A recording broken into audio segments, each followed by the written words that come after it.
What is shaking, y'all? It is the Golden Mike, episode 1-8. We are not canceled. You know why? Because you cannot cancel me. Only I can cancel me. 4 straight weeks of the Golden Mike, which means on the 4th week, we have 6 episodes, and I cannot wait to get into this episode. We got Lobsterbird Sophia Remolde here today, and we're going to talk about creating your reality. It's badass. I'm already out of breath. I'm so winded. I'm so out of shape, but y'all stick around. Before we go into this, I have to talk more about this book. Bruce Schneider's Uncovering the Life of Your Dreams. I've been reading it so dang much, it's falling apart. The cover came off on me already. You know it's a good book when you start to deconstruct it.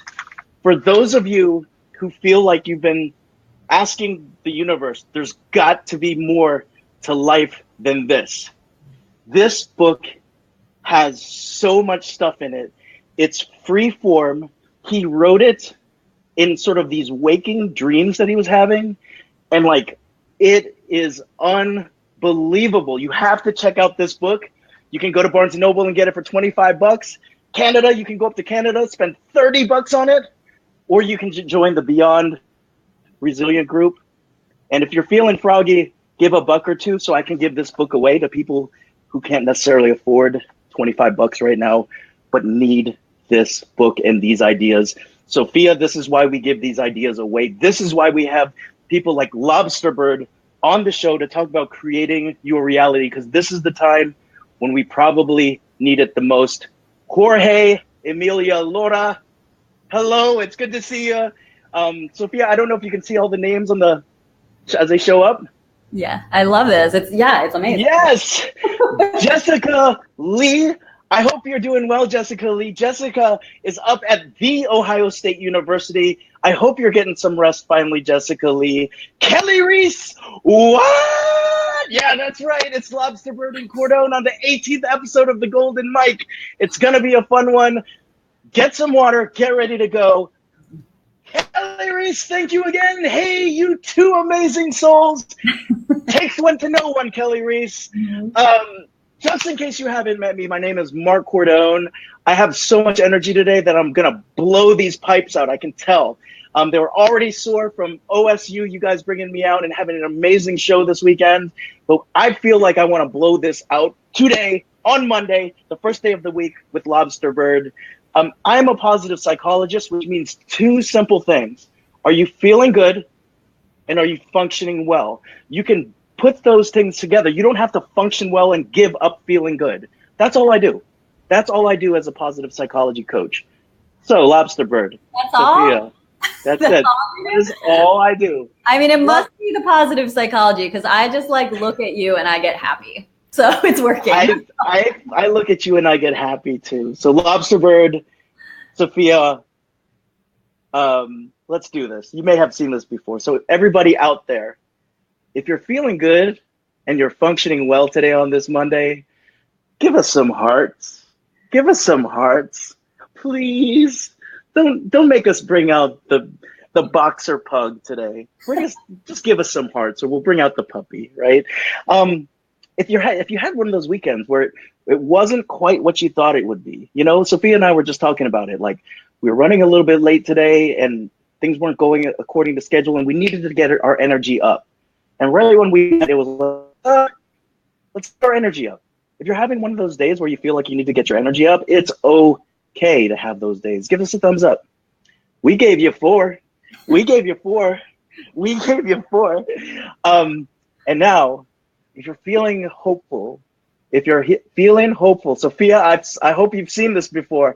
I want you to give us a big old wow face. Sophia, can you give me a wow face? Yes! Best wow face ever! Best wow face ever! Give us a wow face. So, Sophia, are you feeling good and functioning well today? I'm just going to do this. Wow face. That is a wow face. Johnny V, Mark, we gonna get your cardio on point. Yes, Johnny V is my personal trainer. He's many people's personal trainers.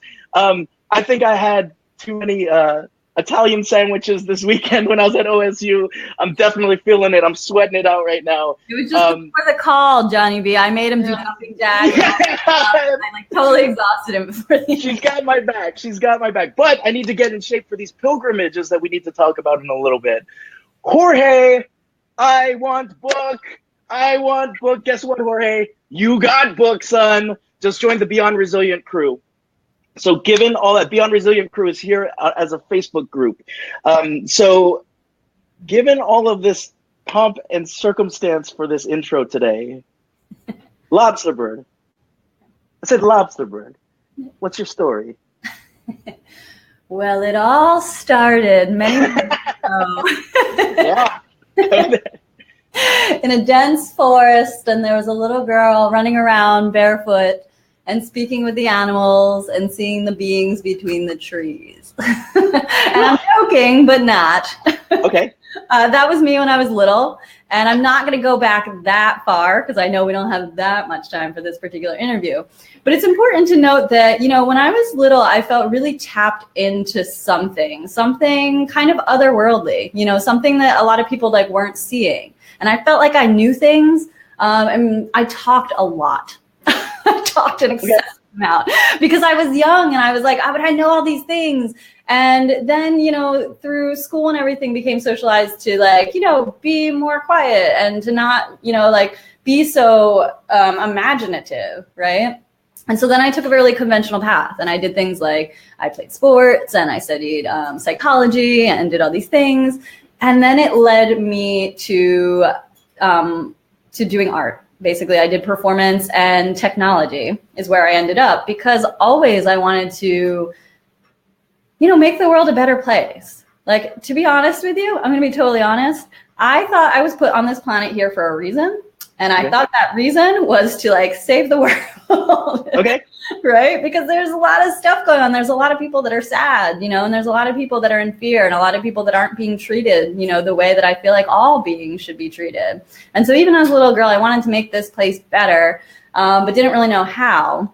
And, you know, you mentioned dreams in that book, that beautiful book, which I can't wait to read, you know, and how he wrote it from this waking dream state. And to me, that's so profound because I realized that when I was little, I was kind of like in that state more. I was just naturally kind of born that way. And it got socialized out of me. But that our dreams are really, they're the pathways to actually creating the world that we do want to see around us. And it's because that's what's in our subconscious minds. And our subconscious minds are so powerful that they're running our lives most of the time and we don't even know it. And so what I did though, because I didn't realize it at the time, is that I studied art. And so I thought I could create these worlds, say in a performance context. And for an hour or two, I would be living in exactly the world that I wanted to be living in. It was beautiful. And I could transport an audience there, right? How magical. Yeah. And then my whole life fell apart. And I went for this job in Tokyo to dance with robots. It was my dream job. I had basically created it because there was only one other person in the world doing exactly what it was that I was proposing to do. He invited me out there to work with him. And then I realized that I was not on the right track and I was headed to some version of success that was not mine. And that actually, instead of, you know, creating worlds on stage, you know, fake worlds that people could go into and leave, and they might be changed, but then they go back to their lives and they don't know what to do with it then, that I could actually just create this world to be the one that I want to see and make this whole life a performance. To be honest, this is what my next book is about, but that we all have that capacity. And when we start to look in our lives in this way, this is what Shakespeare said when he said, all the world's a stage, right? Is that basically, if you look at life as the performance that it is, you have the ability to write the script, direct the play, be the, you know, star of the show, and to be your best audience member ever, because you get to play all the roles. So that's what I do now. That's my story. Okay. And that's what I do now, because what happened when I went to Japan, when everything fell apart, is I ended up going on these accidental pilgrimages. One to Korea to visit family that I hadn't known prior to that. And then the second one was in Shikoku, which is a small island off the southern coast of Japan, known for its famous Shikoku pilgrimage, which I did not know at the time, did not consider myself really religious, spiritual. I mean, I always thought I was spiritual, but there was no definition to that. Yeah. And I ended up on this pilgrimage. And when I went there, I understood that reality is not at all what it seems. Not at all. And after that, a series of events led me through my life to actually recreate what was a very certain reality into one that's way better now. And so I help other people who I call spiritual creatives to do the same in their lives. Okay, so I want to get in. Why do I always ask this damn question of what's your story? Because now I have a million different questions. I've got to we have to retake this in a completely. We're gonna perform this one is what we're gonna do, right? We're gonna co-create. But what do you mean by like this reality is not what we think it is? Well, I'll tell you on a very practical level what happened to me is that the Shikoku pilgrimage is supposed to be like 40 to 60 days walking. That's generally about how long it takes. And people train for years in advance because it's, you're like walking up mountains. It's like, it's treacherous. Sure. It takes a long time. I had exactly 24 days and I went in and I ended it. I did the whole thing in exactly 24 days. So now you might think that that seems impossible, right? Because everyone else is saying it takes 40 to 60. And well, it's not because I'm a superhuman necessarily. It was because of the way that I went into that pilgrimage. And I really went in as a blank slate. Because like I said, my life had fallen apart. Like everything from relationships to my financial situation. I quit the job I went over there for. My body had broken down. So also you'd think it would take me longer because I was also in physical pain. Yeah. And it took shorter because I was like a blank canvas, basically, like a blank stage, right? You go into the rehearsal room and there's nothing there. And that was me. And I just set the intention because I had been pushing. I lived in New York City for over a decade. And was constantly pushing myself to be better, to succeed, to, make enough money, to, like be whatever in my career, all these things. And the city's so hard. And I was always pushing myself. And at that point, when it all fell apart, I realized I actually don't know. I do not know how to like be a human in the world, right?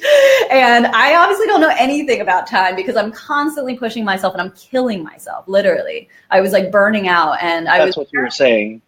Yeah, I was paralyzed on the floor for a couple of weeks in my apartment in Tokyo. It was like that bad. It was really rock bottom. And I said, I don't know. So I set my intention. Like, I didn't even know how this came to me, but I just set my intention to, I'm just going to go. I'm going to go as slow as I possibly can. And funny enough, the performance discipline that I study is called Buto. And a lot of it has slow walking. It's like, not just like slow, it's like, almost like imperceptible movement. And so I said, I'm going to Buto walk my way across Shikoku. And, I also will understand what it means to be in relationship with others, because clearly I'm failing at that too.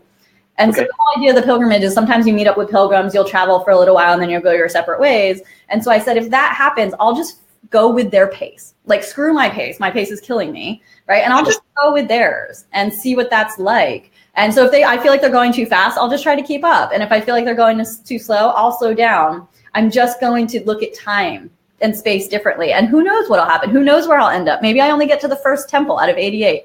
Who knows? And who cares? I'm done striving.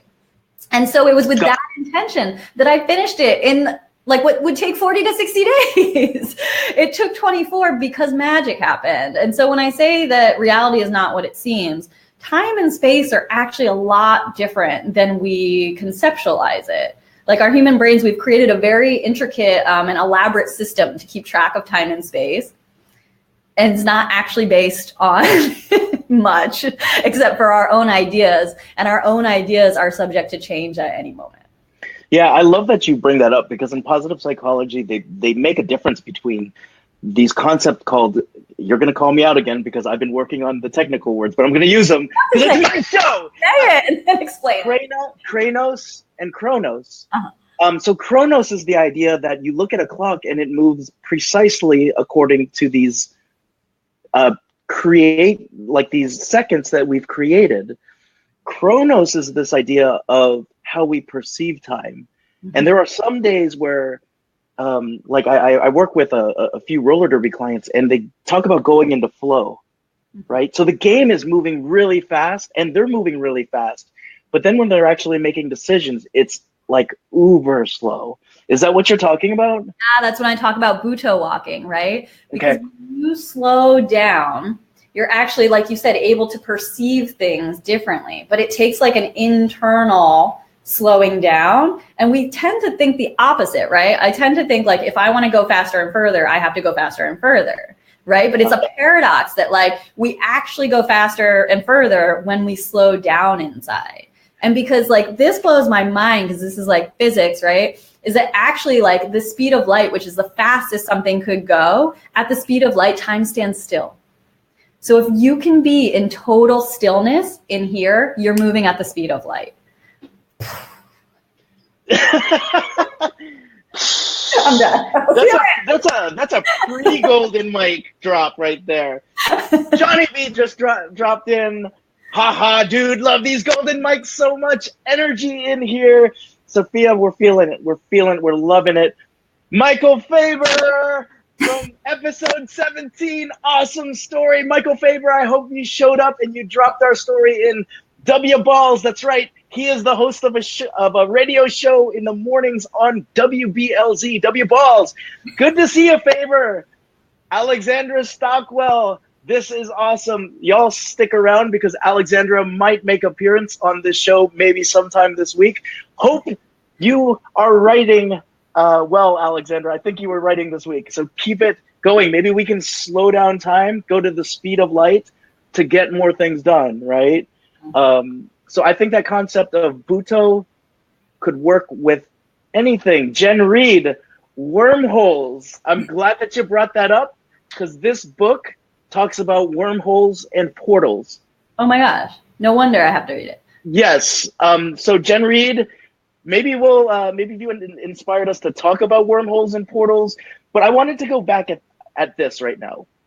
So pilgrimage, I'm thinking, you're describing it like, and all I can really think about is like the show Amazing Race or something, right? You're showing up, you're trying to get from point A to point B. I know there's something even more universal or something esoteric or existential that's going on.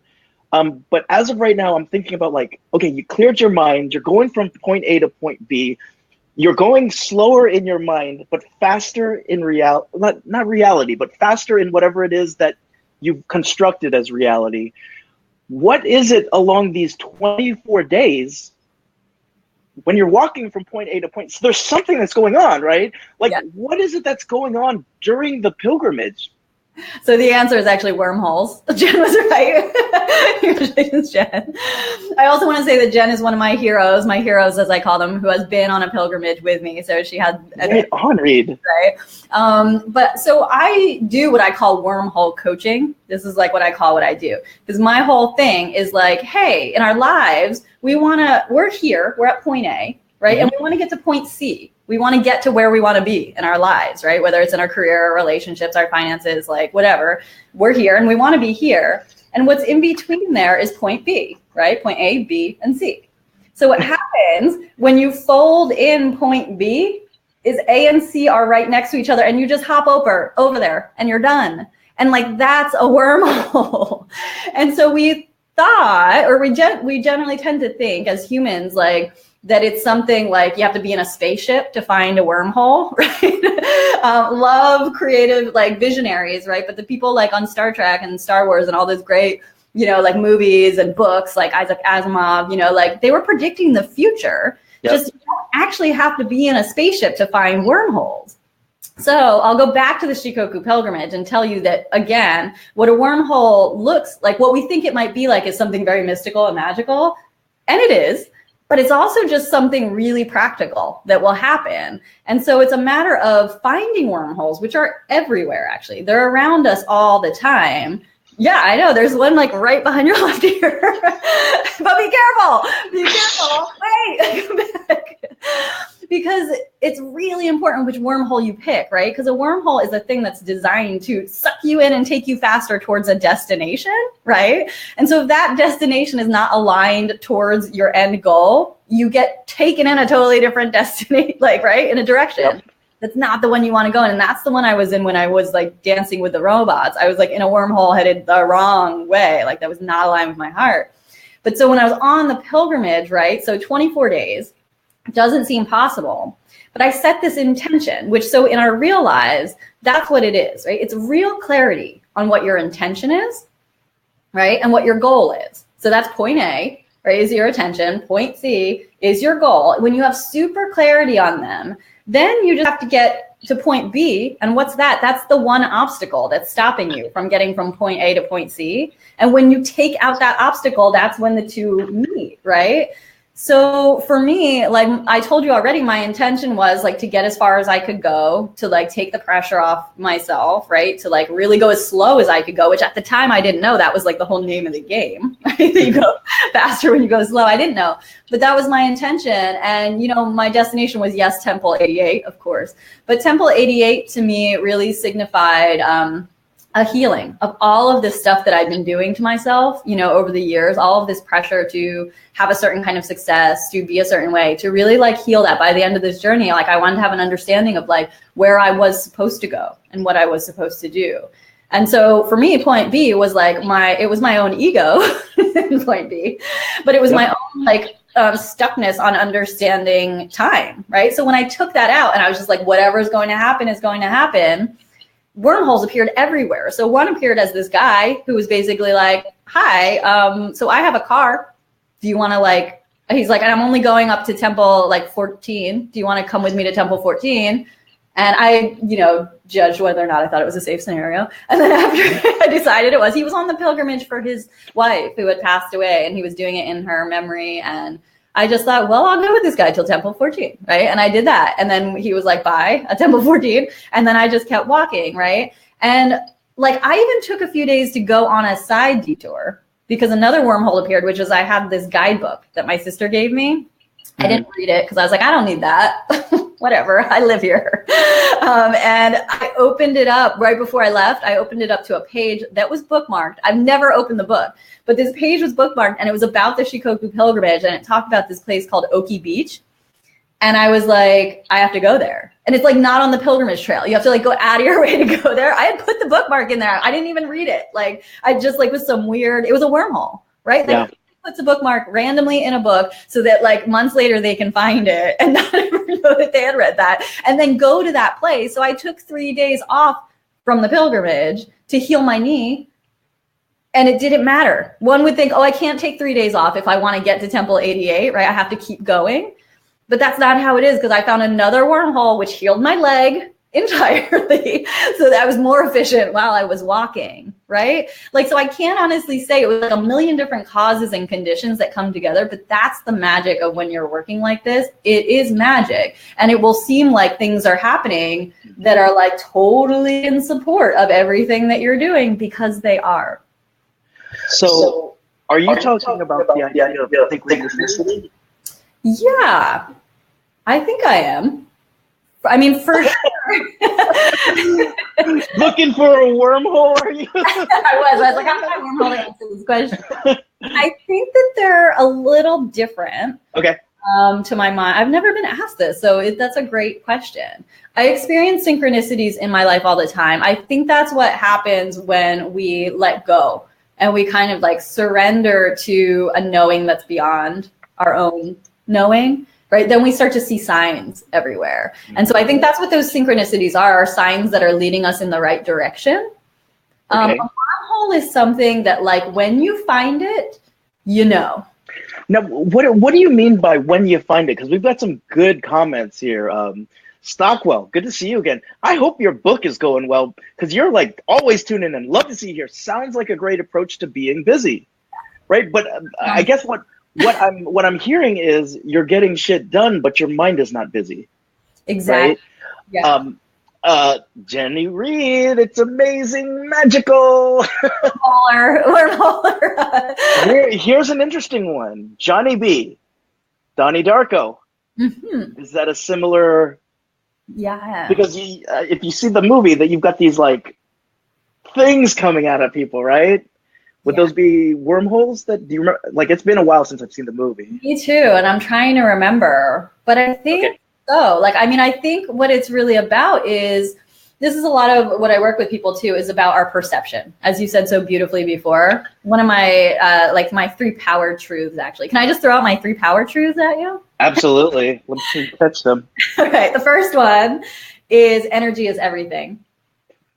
There we go. Everything is energy, including ourselves. So when you start working with your energy, that's what Johnny B said before, there's so much energy in here, right? Well, we all are energy. So that's what do you mean by energy, Sophia? Like, because there's so many things, there's so many ways that people define energy. And I still think back to my days of like my first physics class, and they're like, energy can neither be created nor destroyed. And then I'm thinking about when I meet with sort of entrepreneurs, and they're like, energy is just data. And then I meet other folks and they say energy is consciousness. And so what is your definition of energy? I would say all of those are true. You know, this is what I wanted to talk to you about, actually, was this idea that humans have about identifying things, right? Is that we want to put a label on it, right? Like we want to say it's data or it's this, right? It's that. I mean, ultimately, like energy to me is something that cannot actually be explained in words. The only word we have for it is energy. Does that make sense? You know, it absolutely does make sense. This unlimited potential, basically, right? Which includes our consciousness, which includes data. It includes all those things. And I do agree in terms of my understanding now that it cannot be created or destroyed because it's infinite, right? Always just changing and morphing, and it's infinite. So it's everything. Now, is energy something that when it comes to purpose and direction in our lives, are we beings that strive to be more energetic? Do we strive to be more energetic? See, here's where I failed, was striving to be more energetic, right?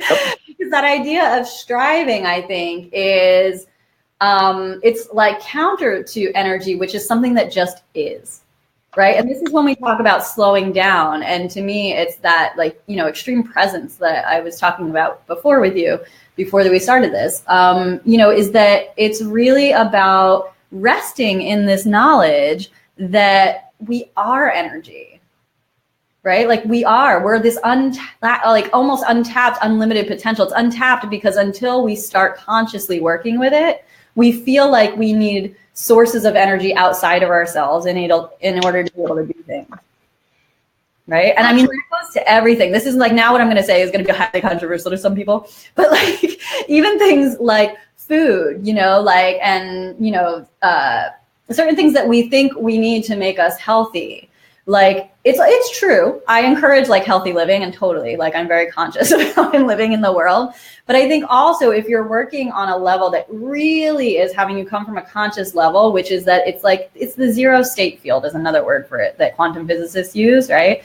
It's this grid of electronic and magnetic energy, right? Of which any possibility can pop in and out. You are one of those potentialities that has popped in and out of this. So for me to say though, like, if I only eat carrots is the only way I'm going to be healthy, like that's kind of weird, because like ultimately I'm just a potentiality, right? That's coming up in a certain way, and it's coming up because of my consciousness.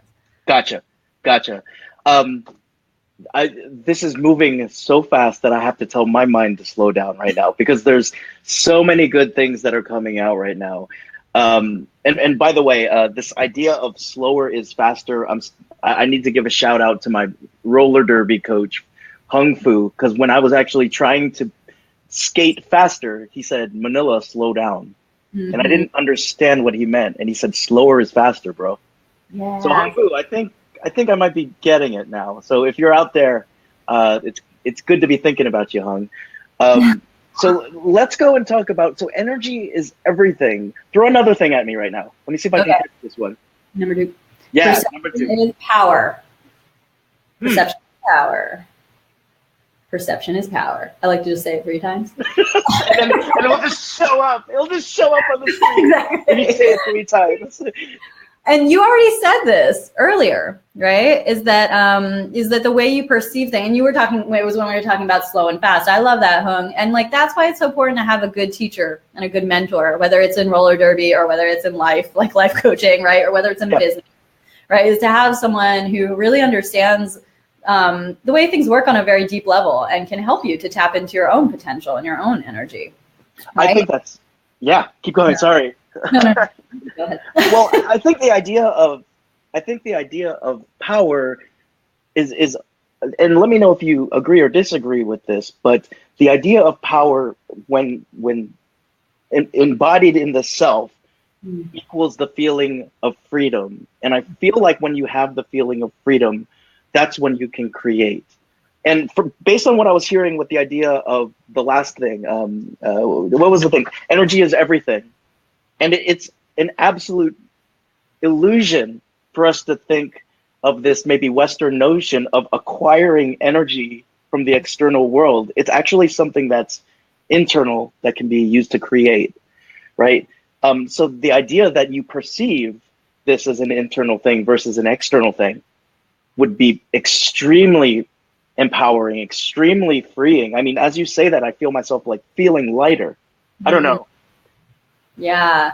Oh my gosh. Like you and I could talk about this forever. Yeah, we could. Yeah, we could. And it's so awesome that this time we're talking about it. You don't have a big old hole in your tooth, because like last time she was like, "Oh, my tooth hurts. I don't want to talk to you." Which is totally a perception of mine that I changed, and now it's not an issue. That's a big one, though. You talked about embodiment, and that's a lot of what I do. I started dancing when I was 2 years old, actually, and so the body has always been a big part of what I do. And when I work with my clients, we do this in an embodied way because, you know, we carry around these bodies with us all the time, right? There are few and things far between, like, that we're really attached to as our bodies, because like it's attached to us seemingly, right? And even that, though, is made of energy. Back to number one, right? Yep. But we're back on number two, right? Even that's made of energy. And so our ideas about what that means as our body, like, is really, I think, like, that's one of our perceptions, is one of many perceptions, right? We have perceptions about everything. But here's what I think a lot of people don't really always consciously know, and I didn't for most of my life, is that we have the power to choose our perceptions. And this is where I think perception is power. Because if you want to believe, right, that say you were born a certain way and you can't do certain things because, say, like, you were born with a leg that's, like, I don't know, shorter than the other, and so you can't possibly run a marathon. If you want to that, you can. It's like Richard Bach says in his book Illusions: argue for your limitations and surely you will have them, right? But if you use the power of your own perception to say, I can see how this appears, that my leg is shorter than the other, and that in conventional ways, like, I should not be able to run a marathon, and I'm going to choose to believe that I can do it, I can assure you that that person will find a way to do it. Okay. And that's how our perceptions are our power, because it's like, what are we choosing to believe on a daily basis? And I have to ask myself all the time. And like I said, it's with every single thing, because everything is energy, but it appears as so freaking real. Like, this computer seems really real. Like, you, Mark, you seem really, really real, right? All of it seems really I'm not. I'm just a character in your story. Exactly. And now we move into an interpretive dance piece. Yeah. I think that's a really interesting point. Perception as power. Now, as you throw out the idea of perception as power, what do you think about the idea that there's an absolute truth in the universe? Because if each of us has the power to perceive a different truth, like, let's say the entire world perceives me as a person that cannot do these live shows and it was not fit for coaching, but I perceive it. It's my perception of things. Is there, and so there's a difference in perception. So what is actually reality then? Is there an absolute reality? Oh gosh, you ask such good questions. I study Tibetan Buddhism. So from a Buddhist, I love all spiritual traditions, and I've studied many, but right now this is my current big inquiry, because they have a really great system that's all laid out. And I'm no expert, so I don't claim to be, but from my limited understanding of their vast knowledge, they have two different versions of reality that actually aren't separate. So it seems tricky because I'm going to talk about them separately.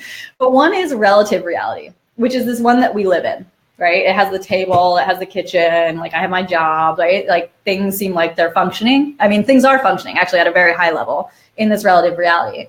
Then there's an absolute reality, which I conceptualize more as like the 0 point field, right? The quantum field, which is just isness, right? There's no form, there's no, like ideas. But the thing is that these two realities aren't actually separate. I'm pretty sure that's what Buddhism is. They're both functioning at the same time, and almost one couldn't function without the other, right? Sure. So in terms of an absolute reality, like in terms of semantics, that's what they call it, is absolute reality. And I do believe like that's what quantum physicists are like touching into now. And I feel like the Buddhist masters are like in the quantum field right now being like, ha ha ha, we were only saying that thousands of years ago. Exactly.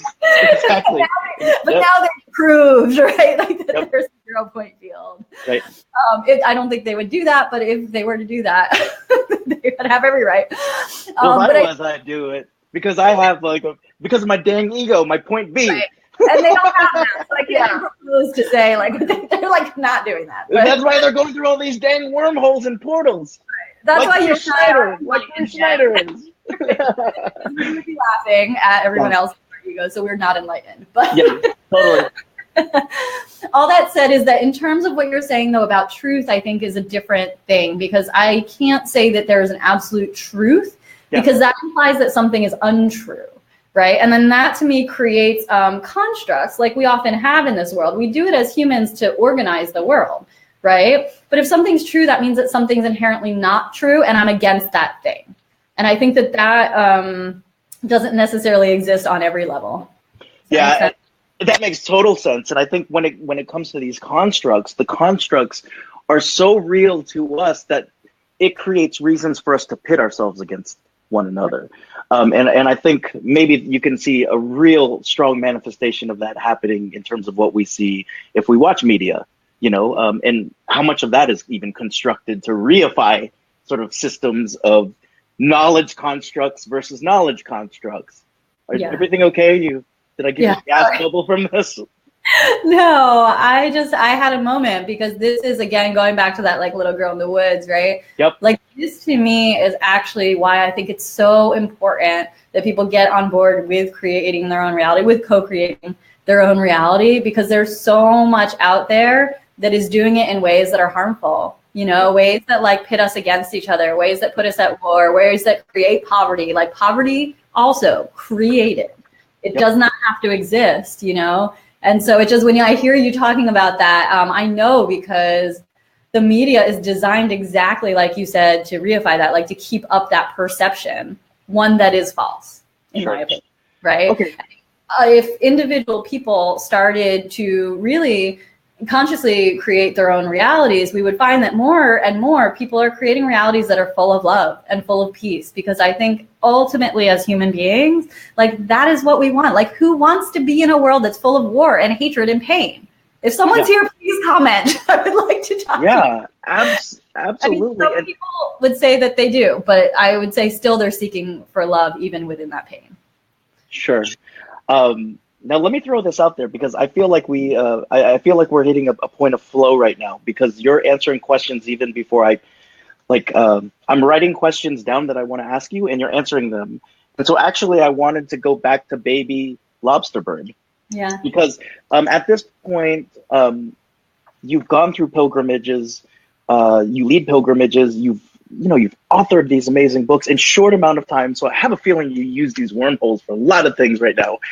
And you also have hit some really crappy points, right? Where you're like, I don't know if I jumped through that right wormhole. Like things manifested, but that's not what I really desire. That's not the feelings that I want to feel. Those aren't the true thoughts that I had as a baby Lobsterbird, right?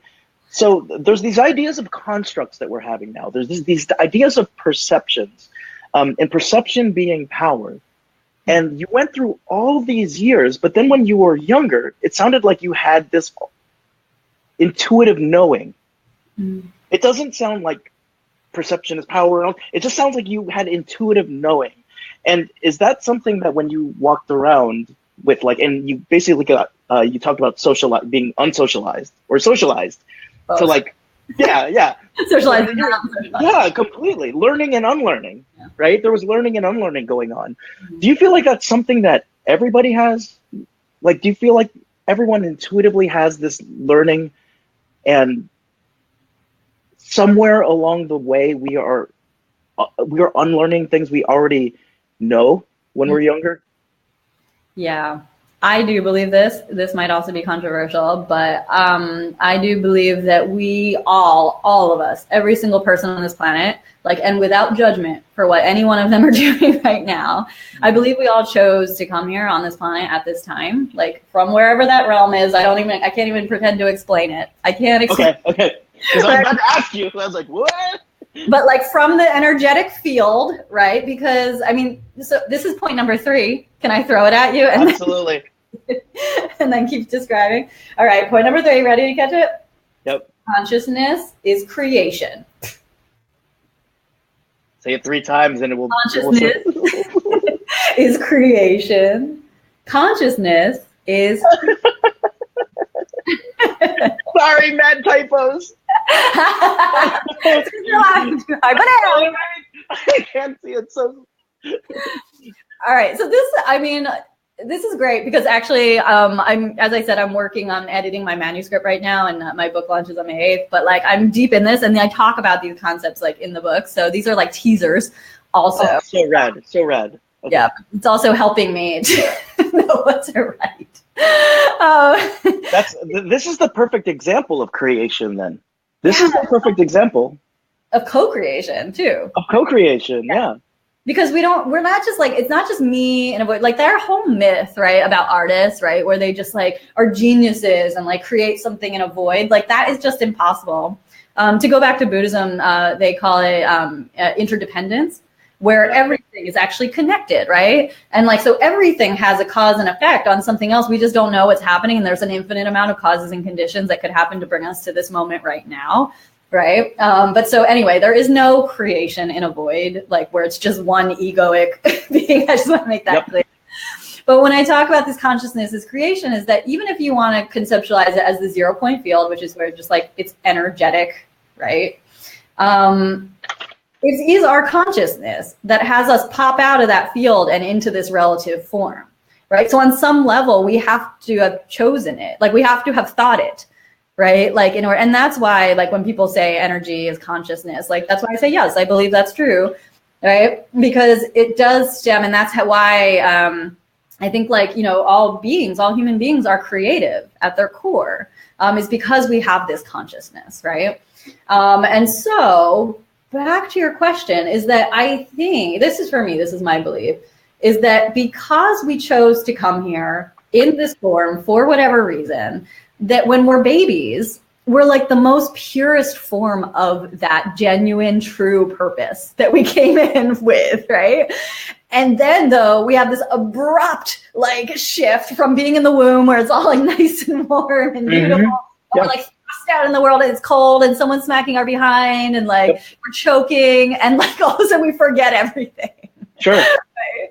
And I think still, even despite all that, like, you know, we're on this planet and we're starting to understand how this relative world is functioning, right? I think we're still more connected to our purpose for being here than when years go by. That forgetting process gets longer and longer from that moment that we're born. And depending then on what happens in our lives, you know, it can go in any number of directions, in any number of wormholes you could jump in, right? Or just any number of paths you could go on that either get you closer to that purpose or farther away, you know? And so, you know, I do believe that all of us come in here with that inherent knowing and that power, right? And that consciousness.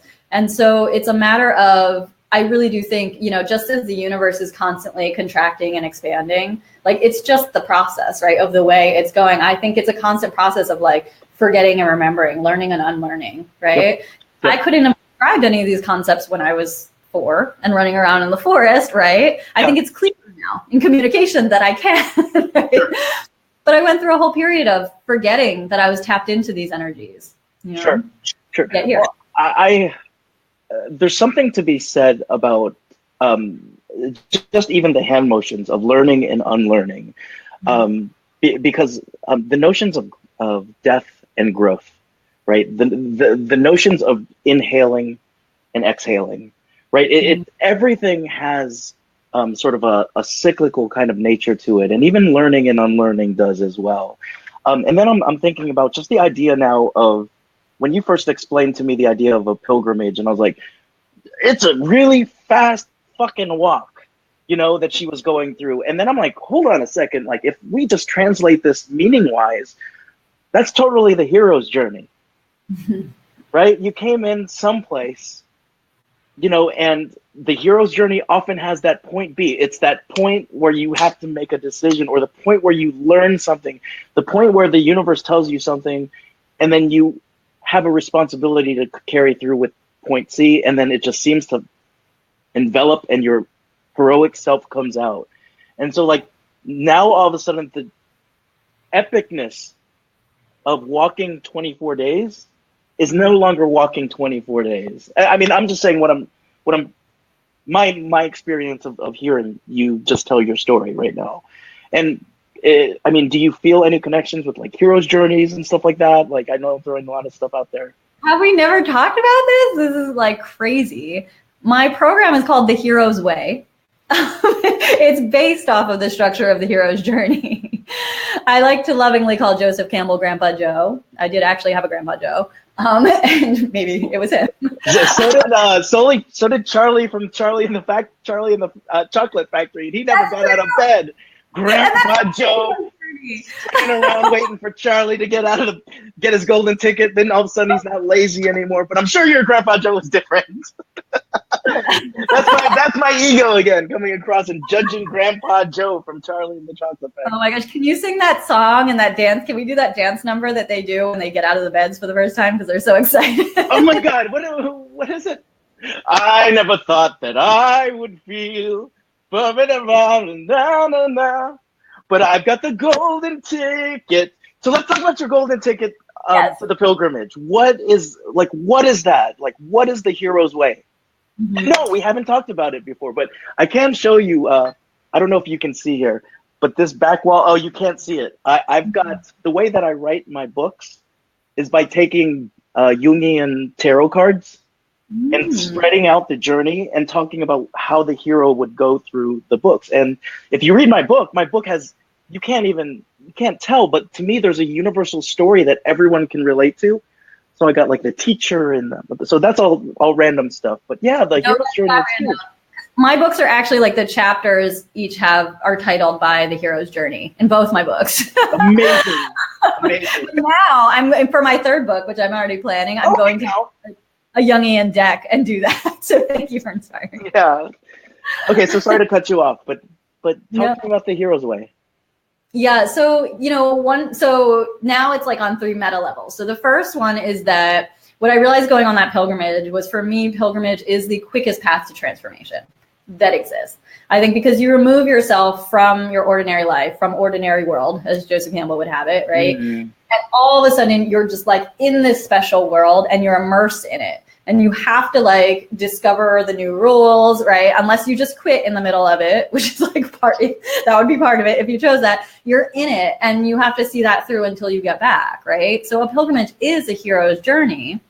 And then on another meta level from that, I think a hero's journey is a wormhole, right? Like, I think if you consciously go on a hero's journey, and you could do it like by going through a program on a pilgrimage designed to do that and to get you to where you want to go at warp speed, which is what I do. But you could also do it in any number of ways, right? Like you could decide like, okay, as an entrepreneur, right, I'm going to choose my most important project, work on that for 90 days. And I'll look at that within the context of the hero's journey, right? And like where I start out and where I want to be, right? Like that would be really powerful. That would be a wormhole. No doubt that project would like something take you somewhere, right? Because you're consciously attending to all the different steps, which like, the hero's journey, what I love about it too, is that it's both external and internal. We talked about this before, right? So there's the actual external journey, which is like a pilgrimage is. But for my program, I also have it designed so that there's an internal journey of the soul that you go on too. And so it's about really getting in there and unearthing, like what have been those dark and deep caves, right? Where we've stumped down and like kept it, like buried in there and didn't want to deal with it, because it's exactly that stuff which is our treasure. And if we don't go in without the sword, if we don't pull the sword out of the stone, right, and come back to ordinary world with our reward, then all those things, they remain shadows and they remain dragons and will drag us down for all our lives until we deal with them. Okay, so let me throw this out there, because you've given 2 of 3 of the meta levels, right? And so both of them have to do with sort of an internal and an external journey. Joseph Campbell, you come back with the reward, you come back with the elixir, whatever it is, and then you might have a responsibility to come back to the world that is in a status quo or in a illusion state of, sort of like the Matrix movies, right? You come back and you have this knowing that maybe you had as a child, right? But does this mean that when you go on a pilgrimage, you automatically level up and you stay leveled up? Oh, that's a great question. And I think the answer is probably no. Okay. Right? Because again, in terms of wormholes, you could just jump into another one, right? Taking you far away from everything you've learned right after you learned it, right? So I think for me, and this is why, I have my program and then I work with people on a long-term basis, right? Gotcha. Keep implementing what we've learned and what we've come back with, and how, like you said, I believe full-heartedly that if we go on one of these journeys, it is our responsibility to bring that back and to be of service, to the world. That's what Grandpa Joe says. We're on the same page of the story. I do full-heartedly believe that. And so I think that means actually we do level up, but then I think that means leveling up our game in terms of for me, I then had to I have 7 coaches. I fully believe in coaching, right? But because I'm up, things are happening so fast, my energy has to be so on point. I have to know what to do and when to do it. And I have carefully curated, right, all of the moving factors, right, that do that. So I would say, yes, you're poised at a place to level up and keep leveling up, but it's also easy to fall down and back into the shadows without ongoing support. Gotcha. That can mean your allies, right? It can mean your community. And it could also mean mentors, right? There's lots of different ways, but I think, to keep leveling up, means you have to level up in every area of your life, including the care that you get. So you're leveling up, leveling out, and also going inward in terms of digging deeper. So it's not only a spiral out, but you're spiraling in. Sorry, y'all, I'm completely going on this esoteric, this is, I'm loving all of this. So Sophia, I consider you one of my kind of coaches, and you've always been working with me to chill with all this stuff, but I want to unleash it right now, if that's cool. You know. So talk to me about pilgrimage, wormhole, and then what's the other meta level, the third one that we've been talking about? I think that is the hero's journey, right? Oh, the journey itself, yeah. Okay. Yeah, those are the 3 levels. So there's hero's journey, there's pilgrimage, and then there's Gotcha. Right? Okay. So there's the inner, the hero's journey, the hero's journey is both outer and inner, but there's the inner work, there's the outer work, right? And then there's wormholing, which is just something that's feels not of this world when it's happening. When it's happening, because it feels totally absurd. Yep. So those are the 3 levels. Gotcha. So I wanted to throw this out then. This may be the first time I'm going to talk about this. So this weekend in OSU, I debuted the idea for my next book, the idea of growth after trauma, or growth without trauma. And then what happens to the folks, let's say that I'm bound to very real responsibilities like children or sort of a job, right? How can I have the benefits of a pilgrimage, or what can I do to have a pilgrimage of my own and transform? And I know there's only a couple spots even left in your May pilgrimage, right, to the UK. So let's say that I don't even make the May pilgrimage. It's your spots have just filled up. How can I spend the next few months or the next few weeks or even the next few minutes after this Be Live beginning some sort of pilgrimage of my own, and just sit here and go to this back couch, and you saw how wound up I was before the show, and just unwind and let go of that bullshit that I was caught up in. Yeah. You just answered your own question. Right. I know, you're so wise. What? And that's the whole thing, is that we all What? Okay. I'm gonna mirror it back to you so that you know okay. it. Don't worry, I got you. Yeah, thank you. But we all, and that's the thing about meeting the mentor in the hero's journey, is that the mentor is our own inner guidance, right? The mentor may seem like it's Obi-Wan Kenobi, but really Obi-Wan Kenobi shows up to show Luke that he already has all the knowledge within him, right? And so, you just did that so beautifully. You asked the question, like my answer to you would be to really get in tune with your energy, right? So you could feel that before we got on the call. You were like, I'm wound up, like there was the accident that happened, right? And like, I'm just getting here and like, I booked too many, or there's like just a lot of session, right? Like there's a lot of stuff going on. Yeah. And you were able to at least, not at least, I mean, this is a huge part of it, right? Is to understand what your own energy is. First of all, I think a lot of us aren't like, how is my energy right now? It's kind of like a straight, we're not usually asked to ask that, right? But you were doing it automatically, which I think is great. And so, I ask myself all the time, how is my energy right now? Right? And if I'm feeling calm and I'm feeling centered and I'm feeling like still inside so that everything can go really fast, great. And if not, then exactly like you said, it's an unwinding, right? So if you feel wound up, I always say like that the antidote is in the poison, right? So like if you're feeling greedy, go do something generous and you'll stop feeling greedy, right? Or if you feel wound up, then literally, like you said, go on that couch, right? And shut it down, right? Just be still, breathe. You said this earlier too, just like the universe expands and contracts, so do we, because we are manifestations of the universe, right? Energy. So our breath is actually one of our most powerful forces because it really puts us in touch with that rhythm of the energy. And so it's a radical act to stop whatever is happening, like whatever momentum you feel like is happening in the so-called reality, to like stop and say, not in alignment, right? Or not how I want to be right now. And you just stop and you go and you sit or you lay down or you do whatever, like close your eyes, like nothing else matters. And I know like that there seems like there's things like kids, right? Like I know kids seem really real. I'm not saying that your kids aren't real. They aren't real because you created them, right? So if you want to create a scenario in which like you have that inner peace while the kids are there, you can do that. And the answer is taking yourself out, stopping and breathing. So if you're like in a thing with your kids, right, and it's going, like you have all the power to like stop that, right? There's no like reason why you have to like do anything else, right? And it's the same with anything in life. Like we get tied to thinking that things are a certain way, right? And that we have to stay in it, when really removing ourselves and really getting quiet in our minds. That's why meditation is so huge.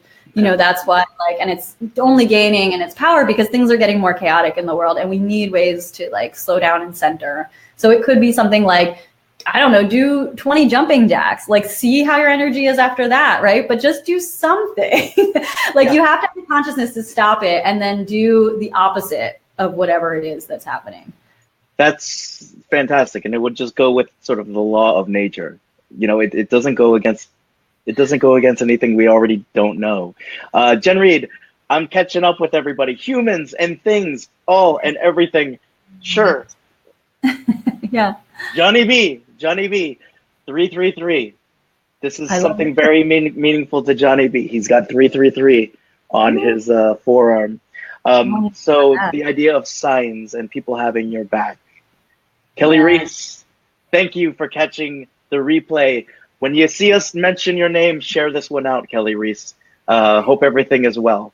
So talk a little bit more about how we can connect with you, whether it be a book, because I know you already have this first book out. So this first book was called Phase Out, and the book that's coming out on May 8th is called Leveling Up. Phase Out, the full name is A Secret Guide to Finding Work That Frees Your Soul, right? The Level Up book on May 8th, 5-8. It seems like 8 is a lucky number for you.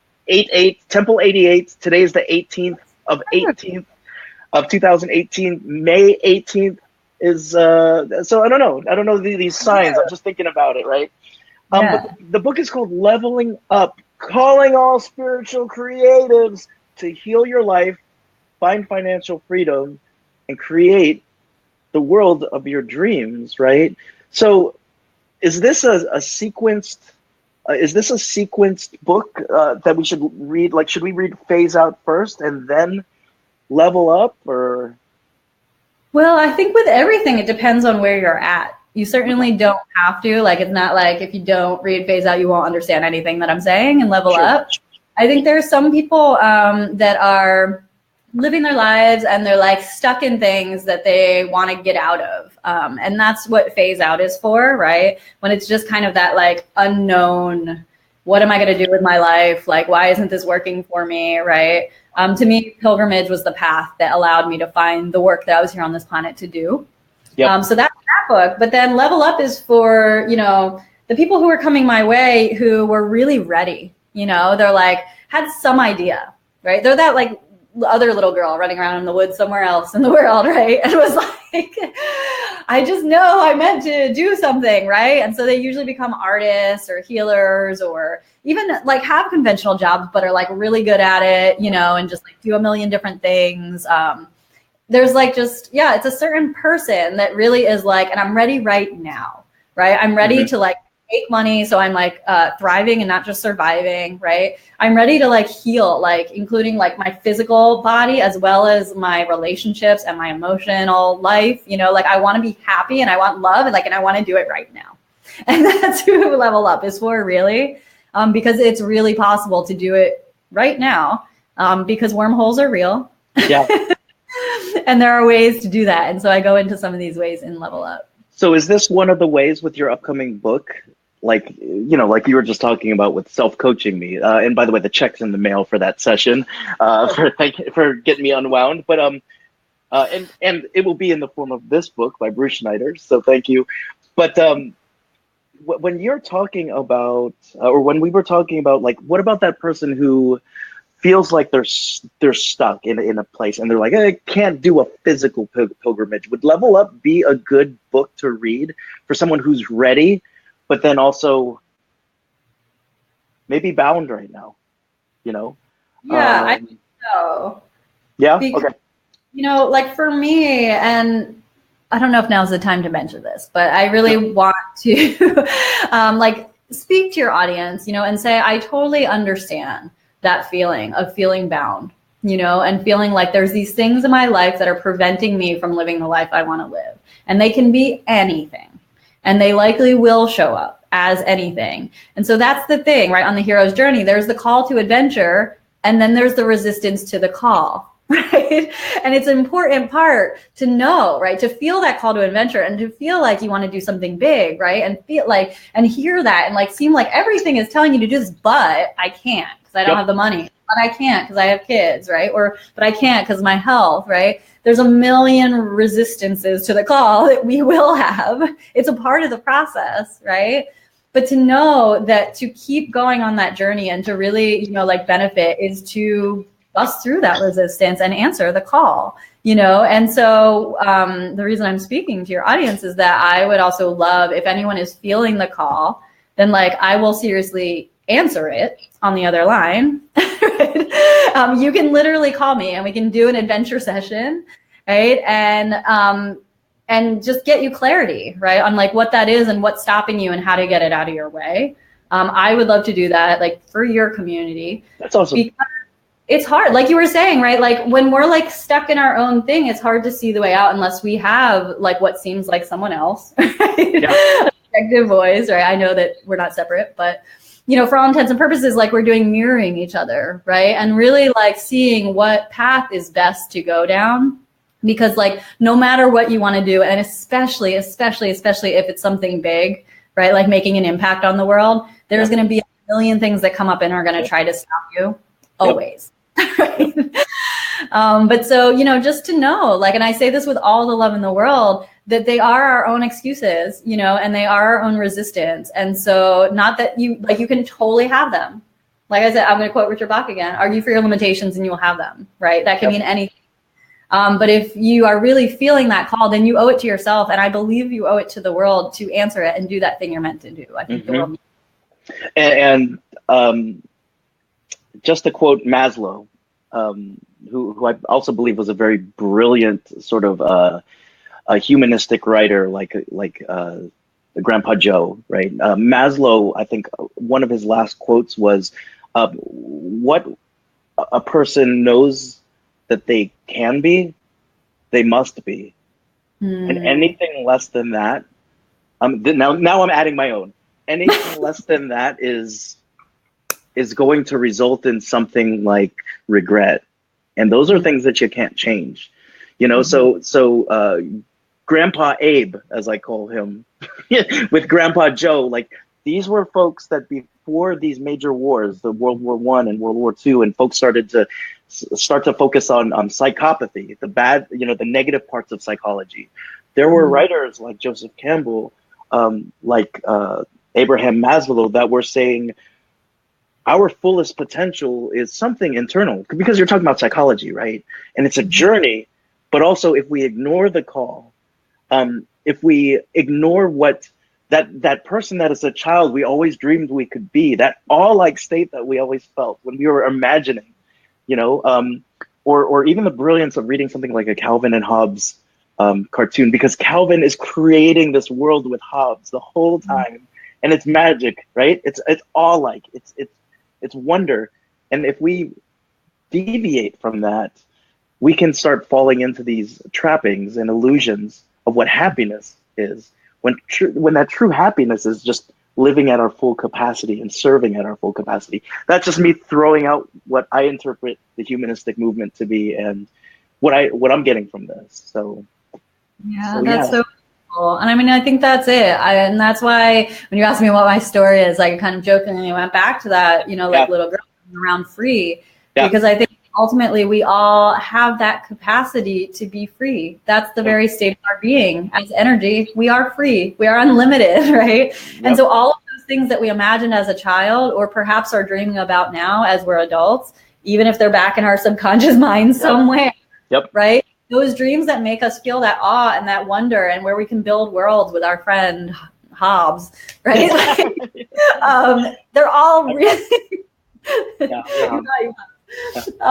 it's all really possible. That's all I want to say to people all the time, is it really is possible. And I know, because I came through some really hard circumstances where it felt like nothing was possible. It felt like there was a million things trying to take me down, and I know that now, being on the other side, it's not true. And so the best thing to do, right? If you're feeling like life is taking you down, is get on board with a process that allows you to experience the opposite. There's a million coaches, there's a million healers, right? But that thing in your imagination is not just something they told us as kids, oh, you have an active imagination, and oh, that's clever, right? That's actually maybe the closest thing I can think of to your truth, right? And that you need to be living it, or you're not truly living. Oh, that's awesome. So let me ask you this. I think on a daily basis, I talk about the hell and the heaven that I've oftentimes gone through on my own journey, and I still have a bunch of hells and heavens that I'm going to continue to experience. With you, we've heard a great story about a hell and heaven journey. What are some things that you personally witnessed with others who have gone on their journeys? So for folks who are watching right now and they're like, well, that's still a bunch of woo-woo. That's a bunch of woo-woo stuff, and we're still trying to do the best we can to show you that science and the art and science aren't that much different right now, and it's gonna continue to be in congruence with each other. So even this weekend, this is a long question, sorry. So even this weekend when I was at OSU, the name of my talk was called "The Power of the Individual Artist to Lead a Collective Movement." And about half of the people in the audience, when I went through, said, "I'm not artsy, and I'm studying science right now." And I was like, I call bullshit on everybody, because the act of being an artist is truly the act of creating. And when we're talking about being the truest artist, you're creating your world. You're creating your reality. And I can't feel like a more symbiotic moment, because I came back from Ohio being like, I hope that was something that was right, because I don't know what I was tapping into there. But it feels like we're tapping into a collective consciousness. So forgot my question. Oh, what have you personally experienced in seeing others take that almost what people would call a death-defying leap of faith, right? Here is your reality, but if you can bust through, if you can find a portal, if you can find a wormhole, if you can change your mind, there's some powerful things. What have you seen happen? Yeah, I have an answer for you. Well, and I think we talked about this right before we got on in your Beyond Resilient group, which I encourage everyone to join, because there's special things in there, like the book and like everything, more access to you, which is so special. But is that I believe that our creativity as humans is our very spark of enlightenment.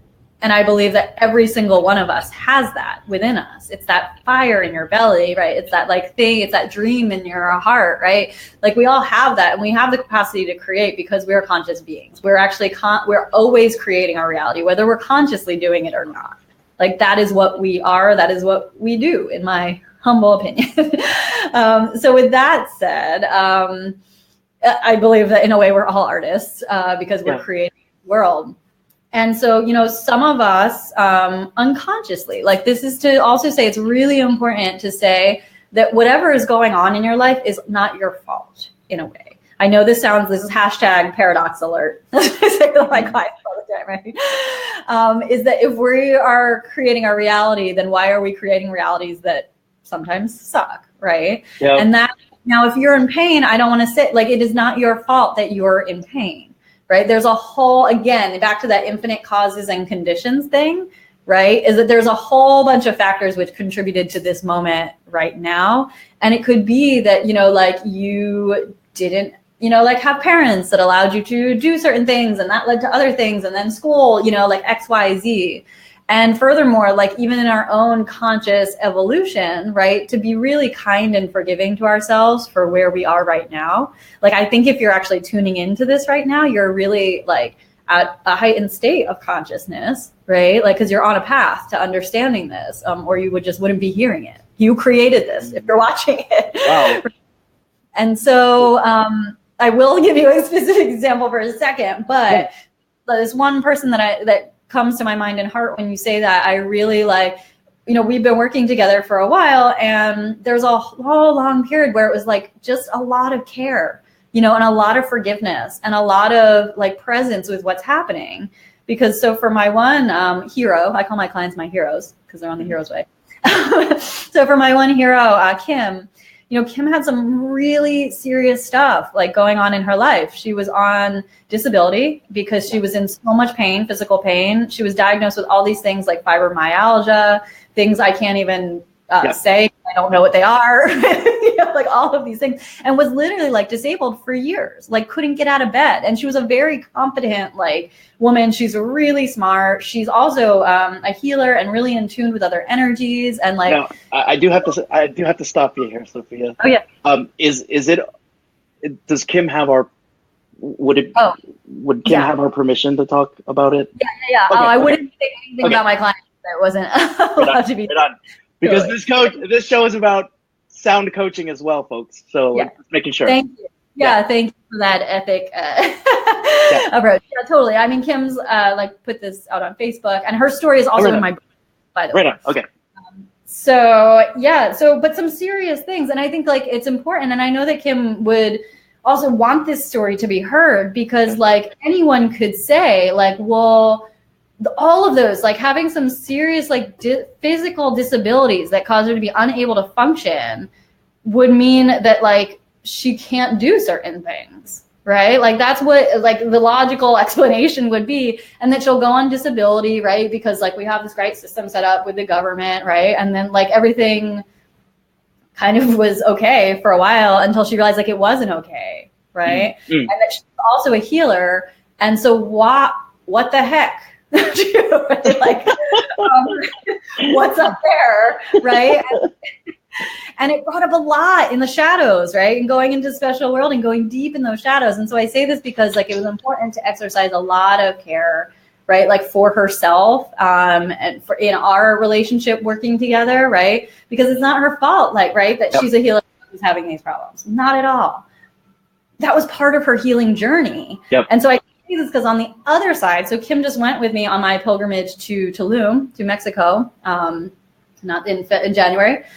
And we were doing a temazcal, which is a sweat lodge ceremony. So basically, like, it's freaking hot as balls in there, and you're just sweating, and you sweat out. It's a purification process. So not only are you just sweating, but like all this stuff's coming up, and it's almost unbearable, you know, because it's hot, and like we were like chanting, and like there's these like stones that are on fire, literally like at our feet. And it was this beautiful ceremony run by this woman, Margarita, who I love. And it was so beautiful and well taken care of. But here's the thing with Kim is that she also has this condition. Well, the doctor said she has this condition where she couldn't sweat. So when she would get hot, it never got let out. And so she would get really red. And like she had a really and she also has high blood pressure. So they were like, cannot go in a sauna or a temazcal because you will overheat and die, literally, because there's no way for the heat to come out. So naturally, you would think that Kim wouldn't go do the temazcal, right? Because she might die. Well, Kim, that is totally what Kim said. She's like, I can't do it. The doctor said I can't do it. And we were like, fine. Again, you're where you are right now. We'll let you have that, right? Like, just be where you are. You can help with the fire ceremony outside. It'll be great. Things happened. The pilgrimage happened. Towards the end of it, like, it was very abundantly clear to Kim how she creates her own reality, and that if that's true, this is a reality that she has created and does not have to accept it. Girl went in the temazcal in the sweat lodge. It's totally fine. Not only that, but is way better than before. And like literally like felt like she had goddess blood coursing through her veins by the end. And sweat? Did she go in and sweat? Yeah, I didn't get into that, and maybe she wouldn't be comfortable with me disclosing this. Okay, fair enough. I got into the story too much. There's other things that can happen, yeah. Okay. But that's the thing, it doesn't matter, right? Because it was in her mind. She was like, I am doing this. If I want to feel like I have goddess blood coursing through my veins, I have to believe that. And if I believe that, I'm going in the sweat lodge, right? Because someone who believes that would not go, right? And lo and behold, there was this amazing thing that happened where she had this whole revelation about fairies. I'm not going to get into that. But in the sweat lodge, Margarita, who was running it, actually like started to talk about the fairies who were in the sweat lodge with us. And in my heart, I was like, Kim's got her wings. And literally, because I had brought a pair of fairy wings with me and I didn't know who they were for. And clearly, they were for Kim, because she stepped out and stepped up so big, right? To have doctors tell you you will die if you do something. Sure. And to do it anyway because you believe that you're capable of more. That's hero status. That's why I call my clients my heroes. And these are the things that are, that's one example of many, many, you know, and Kim has gone to like create, you know, like she's created this whole shaman apprenticeship, and like, you know, is gone off disability because like disability even, like I hate the name of it because it puts a label on people that makes them stay stuck underneath that label, right? Because you think I'm disabled, well, I can't, right? Yeah. To keep saying the word over and over again to get the disability. You know? That's a personal thing. Absolutely. Well, I think that I love the fact that we speak about so many. We're trained in so many different things. You know, I straight up come in and I'm like, I'm a straight up positive psychologist. I don't know anything about going into a hot as balls place and sweating. You know, like totally down with air conditioning and stuff like that. But you're talking about these amazing transformations, and I'm just thinking about simple things in my life that like everyone is taking, all of you who are watching right now, live or on the replay, there is a journey that you are being called to. And I just even remember the time when I had broken my arm very severely, and I went to the doctor, and the doctor said there's a 95% chance that we're going to have to reattach it. It's bad, you know? And so I said, so what's that 5% look like? Like, what does that look like? And there was something about that 5% that turned into my journey, and there was nothing that was going to stop me. And so when it comes to Kim's story, like it's completely pulling out my story, and it's not that big of a deal, right? Whether or not I went to surgery, it's right. It didn't matter whether I sweat or not, right? But what happened was that there's certain things that society tells you. There's a certain status quo. There's a certain normal curve, and we can choose to live in the normal curve, or we can choose to live above or below it. And that's the co-creation of the reality that I'm seeing right now, you know? And sometimes we'll fall below the curve and we'll blame and we'll say that we're a victim of it, and it'll turn into an excuse. And so right now, I think a lot of people have the choice. How do you want to take that journey? Do you want to, do you want to get off and do a feedback loop with yourself and check your energy? Do you want to check out a book? Do you want to find that mentor? Are you that mentor? Do you have that purpose? Or are you ready to make a call and Sophia to pick up? Right? By the way, Sophia, what's the best way to get in touch with you if someone is ready to make a call? Do you literally pick up the phone like this, by the way? Because that's like so 1990s old school. I am very old school. Do you have a rotary? Is that how we're going to reach you? I'm like old school and future technology mixed together. So I pick it up like this and then I just let it go. And quantum field. Yeah, awesome. Yeah, I don't want to, I'll let you know how you can contact me in 2 seconds, but I don't want an opportunity of mirroring back your own brilliance, Mark. Because all of those things you just named, those are all wormholes too. So like reading a book that gives you a new perspective on the way reality works, like that can change the course of your life, that's a wormhole. Right? Meeting a mentor who can help you and guide you towards where you want to be. Like that's a wormhole, right? Wormholes, it seems like this epic thing in outer space. It's not. It's a thing that will get you to where you want to go faster by virtue of engaging with it. That's what a wormhole. I just wrote you just named a whole bunch of great ones. That's awesome. I just wrote the word engaged action down. So that seems to be one of the keys. Like, and especially folks who are like wormhole, blah blah blah. Engage intentionally in action, and it sounds like if you do it regularly, if you do it on a pilgrimage, things will happen. And sometimes, and even the most brilliant physicists will say this, when it comes down to the very, very, very, very minute things, like we can predict everything else that's happened in the universe, but maybe this little Big Bang we can't predict yet, right? And sometimes we just need to trust the process of adding activation energy into the universe or in our lives. Not much different. Something needs to add that energy and things will happen, right? So sorry to cut you off, but I still, are we going to go back and forth too? We each have the last 2 seconds. I know. Who's gonna reveal it in the final? Yeah. Well, yeah, and then lastly, right, like you were talking about living above or below the curve, right? Yeah. And so to me, like I just don't. This is just me. Like some people are just happy, like living and like doing a little thing and like having that be it. And like I'm not belittling that at all. I think that's amazing. Like if you can live like a monk, I actually almost went and lived in a nunnery years ago. Why am I not surprised by this? I thought that was the path. Clearly that wasn't the path. But if you can live so simply, and that's what you want to do, by all means, then do that, right? Or if it is in conventional ways that just like totally light you up and make you happy, then do that. Yeah. But I do know that there are some people out there that want to do something epic. And the only thing that will stop us from doing that is the fear. Right? It's the fear that the doctor said I shouldn't go in the Temescal that I'm not going, right? It's the fear of like getting on the phone with another human to have to talk to them about my dreams. Like that's actually really scary, right? I know I was scared when I did that, like with the first person I reached out to when I started on this path.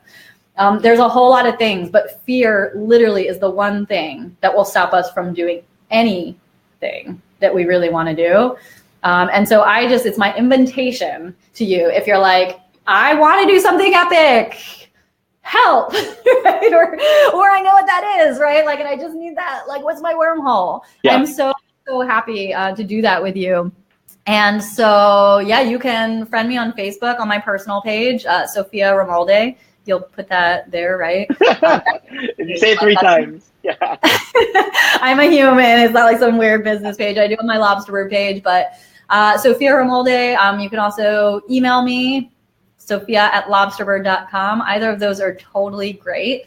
And if you want to, just write adventure and let me know, and we can get on a call, and I'll just, we'll combine our energy, and we'll take that little activation energy that Mark was talking about and just like light a little fire under your, creative enlightenment spark, so that you can be on the path that you're meant to be on. That's freaking awesome. Sophia, I usually say at the end of my shows, you've said enough, but you haven't. We could keep going. I have one more bit. Oh, yeah. One more, and this is a gift too. So if you do want to get on the phone with me and you do use that email address or friend me on Facebook, just let me know, and I will send you a free copy of my first book, Phase Out. I would be totally happy to do that. So 2 wormholes you're getting in one show. Two wormholes. We got Bruce Schneider's book, and we got Lobsterbird's book. So that's amazing. And I know that you got that launch coming up. So I think also having a team. So if anyone's, can I invite people to your book launch? Yeah, my first book and second book before anyone else does. Just get in contact with me if you feel inspired right now, and we'll talk about everything. I give it all away all the time. It's a wormhole hat trick.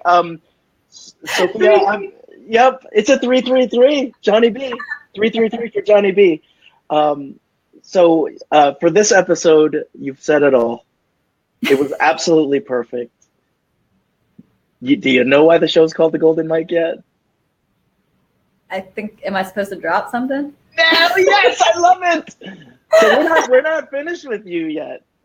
There is a golden mic now, like descending from the ceiling, and we might get like someone like Bobby Brisky, who's like an amazing video editor, to actually like put a CGI into golden mic coming down. But I want you to imagine this, Sophia, because it's coming to an end now, right? And I can't wait to keep in touch with you. By the way, Daryl Lee Owens says hi. Daryl Lee, it's good to see you. The show was awesome. Daryl is a person who is going on amazing journeys himself, so keep in touch with Daryl. But this golden mic is coming down, and so a mentor of yours and mine once said this to me when I was blocked. And while I was incubating something, she helped me out. And so she gave me the idea she gave a lot of people the idea of a golden mic, and you have one now, Sophia. Mm-hmm. And for 2 minutes, the golden mic translates into every language. It translates all across the world. And you've said a lot, mm-hmm. But what will you say into the golden mic now? It's on. Well, I think you're right. I think I have said a lot. And so during these 2 minutes or however long I have with the golden mic, I would invite us all actually to take a moment to unwind, to maybe even close our eyes and to take a few deep breaths, really inhaling acceptance, exhaling any resistance, inhaling and exhaling. Inhaling, and whatever comes up, allowing it to come in. Exhaling, and just as easily letting that go on the out breath. And taking a few moments just to check in with yourself right now and asking, how is my energy?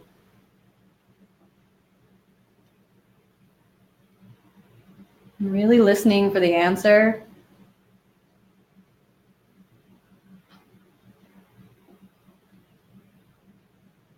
Maybe listening to your body and seeing if you feel anywhere in your body that might feel stuck or tight or tense or tingly or sensational in any way.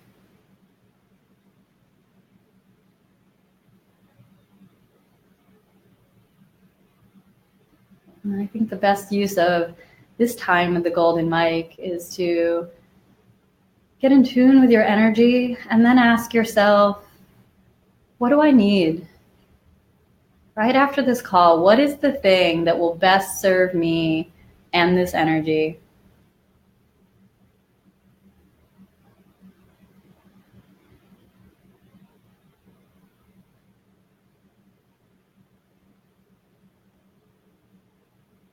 What would help me to be able to be still inside so I can move at the speed of light?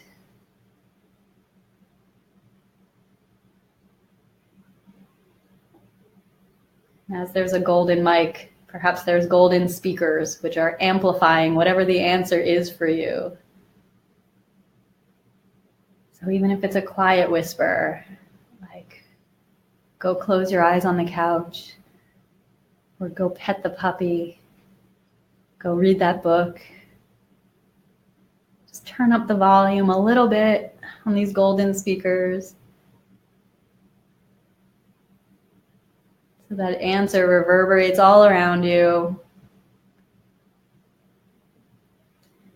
And you can even move your body a little bit with the sound of the thing that will be great for your energy. Whatever that is, move around with that sound. And as you're moving with it, just make this commitment with yourself right now that as soon as you're done with this, you will go and you will do that thing that is good for your energy. Whether it's to be in stillness or whether it's to keep moving, whatever it is, that you'll take that energy activation and go and fly with that.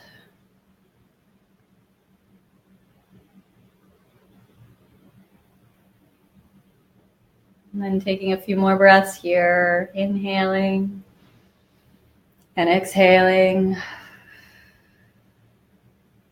Inhaling. As you exhale, let it all go. Nothing to hold on to. Take one more big, luxurious, beautiful inhale to every cell of your being, and then exhale and just let that go.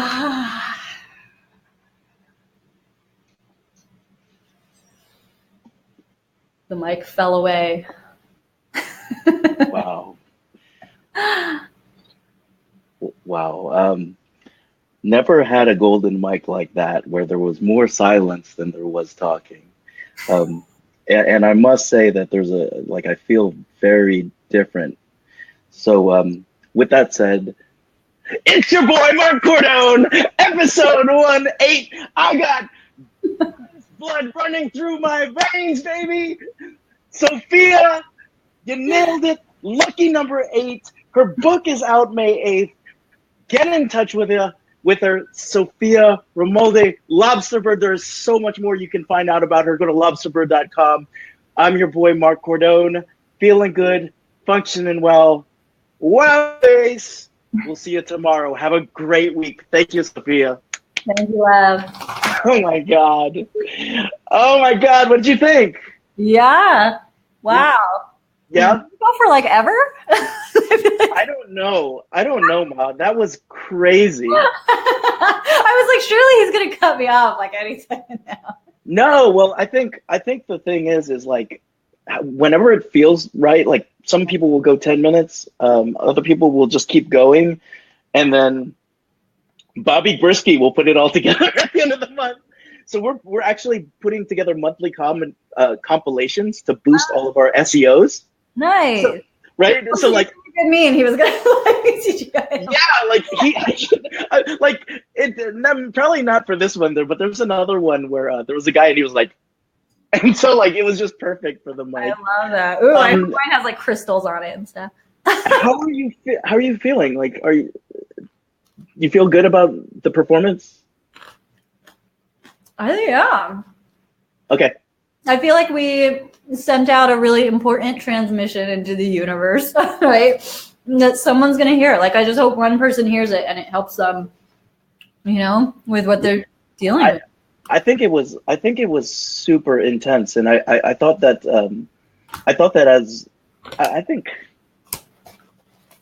as you were talking about that, I was like, damn, I'm so lucky to see this person going through her wormhole. And I feel like I'm going through a wormhole right now too. And like, I couldn't be more grateful about it because there's just so many moments. And I feel like when you were saying that, and I was looking at some of the stats, and people, like when you were talking about wormholes, it was blasting up. And I think people are going to come back, and I mean, I hope we're not. Are we still live? Oh, we're still live. Shit.